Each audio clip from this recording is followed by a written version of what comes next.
kalfadhigii golaha guurtida Somaliland oo saaka ka duwanaa jawigiisii caadiga ahayd isla markaana ay xildhibaanadii ka soo xaadiray u yimaadeen ansixinta muddo kordhinta loo sameynayo golaha wakiilada ayaa waxa laga saaray 7 xildhibaan. xildhibaanadan laga saaray golaha guurtida ayaa waxa dib u celiyay ciidamada booliska oo sida ay sheegeen ay ku bilaamiyeen shirgudoonka golahaasi inkasta oo ay ku waafaqeen golahooda ansixinta muddo kordhinta golaha wakiilada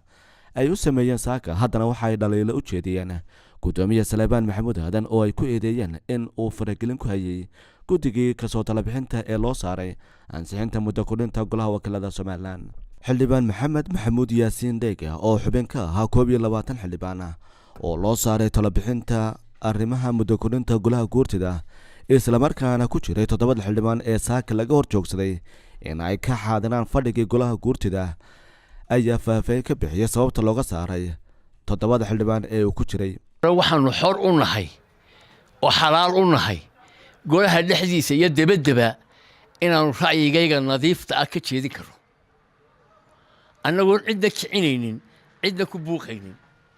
marka hore waxaana lagu saaray guddi 21 oo shirgudoonku cunaa kaga duuban yahay oo 4 shirgudoonka nagu jiraan. waxaanu isku qoonsanay waxay noo ogolaan waayeen inaanu ka shidaal qaadano komishinka warkiisii iyo 3 xisbi warkoodii inaanu ka shidaal qaadano oo aanu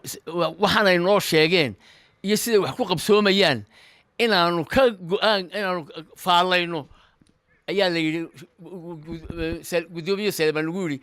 nin qorow ha sheegin wax kale muddada aad isla doorasho ku qabsoomi karto kaliya sheeg baa lagu yiri. waana loo diiday inaanu ka fikirro wixii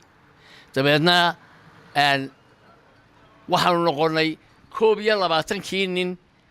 4 mooye intii kale waxaanu isku raacnay muddada 2 sano lagu dhamayn karaa iyo waxa lagu dhamayn karaa sanad iyo badh. 2 nin waxay sanad iyo badh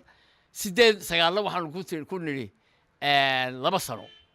markuu arkay inaanu badannahay ayuu wayno barito habeenkii barba dadkiina laga degay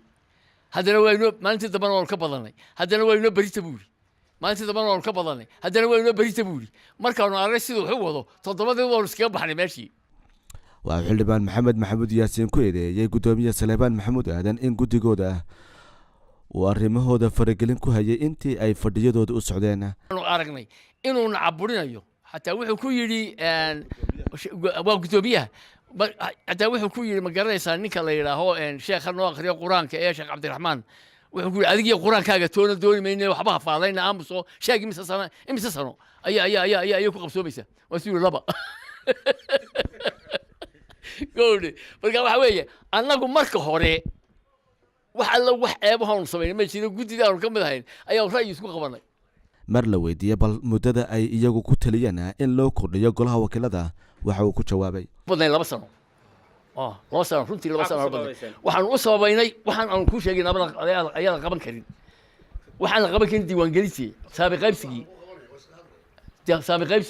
iyo diiwaangelintii dadkii qaangaareen diiwaangelinayay iyo hadii bayd maayo kootadan dadka loo sheegay waa la qabanaya iyo hadii bayd maayo shuruucda halka inta waxa lagu qaban karaa waa goor. sidoo kale xildhibaanka ayaanu weydiinay kulamadii u dambeeyay ee la yeesheen 3 xisbi iyo aragtiyaha uga soo baxay. 3 xisbi waxay ahayd 2 xisbi waxay lahaayeen waxaanu ku heshiinay labadayada xisbi inaan dhaafin halka sanadka xisbiga kalena wuxuu komishin ka soo jeeda doorashada geli maaya hal iga bedelo aniga sidoo walaashaasi ii qaban maayaan kubad هل يقبضوا وقار لحى ولو سميه هلا كانوا. يستكل حلبان أحمد ديرر أو سنة كتير حلبان هذا لو ديday golaha guurtida in ay galaan oo la weydiiyay sababta ayaa ku jawaabay. waxaan sheegay kala qura inaanu aragtidii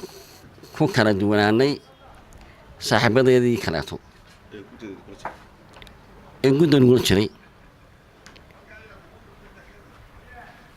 wixii ay noola muuqatay annaga inaanu sheegnay garta sheeg baa la yiri ku dagaalan ma oran yaanu khasbi mayno cidna laakiin sidaan inoo muuqatay baanu sheegnay wanu soo garan weynay waanu ka baxnay dabeetana anagu saasoo ka baxnay iminkana goloweynuhu go-aan buu qaatay go-aankuu qaatay ka horma mayno way dhaqanna maaha sharcina maaha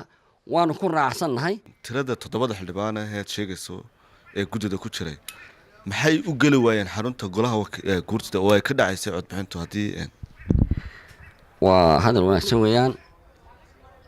waxaana lagu yidhi waraaq baa booliisku hayaan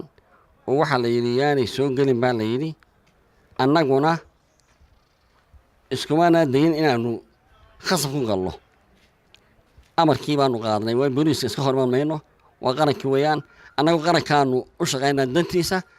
sidaasoo aan uga joogin dabadna si kastaba haatee shacabka Somaliland xisbiyada siyaasadda iyo daneeyaasha dimuqraadiyadda Somaliland ayaa si weyn isha ula raacayay go'aamada ka soo bixi doona golaha guurtida ee looga fadhiyay muddo korinta golaha wakiilada lamana oga inay xal u noqon doonto xiisadda siyaasadeed ee ka jirtay Somaliland inkastoo xildhibaanada qaar saaka laga saaray golaha guurtida Somaliland najcadan unaye saab TV hargeysa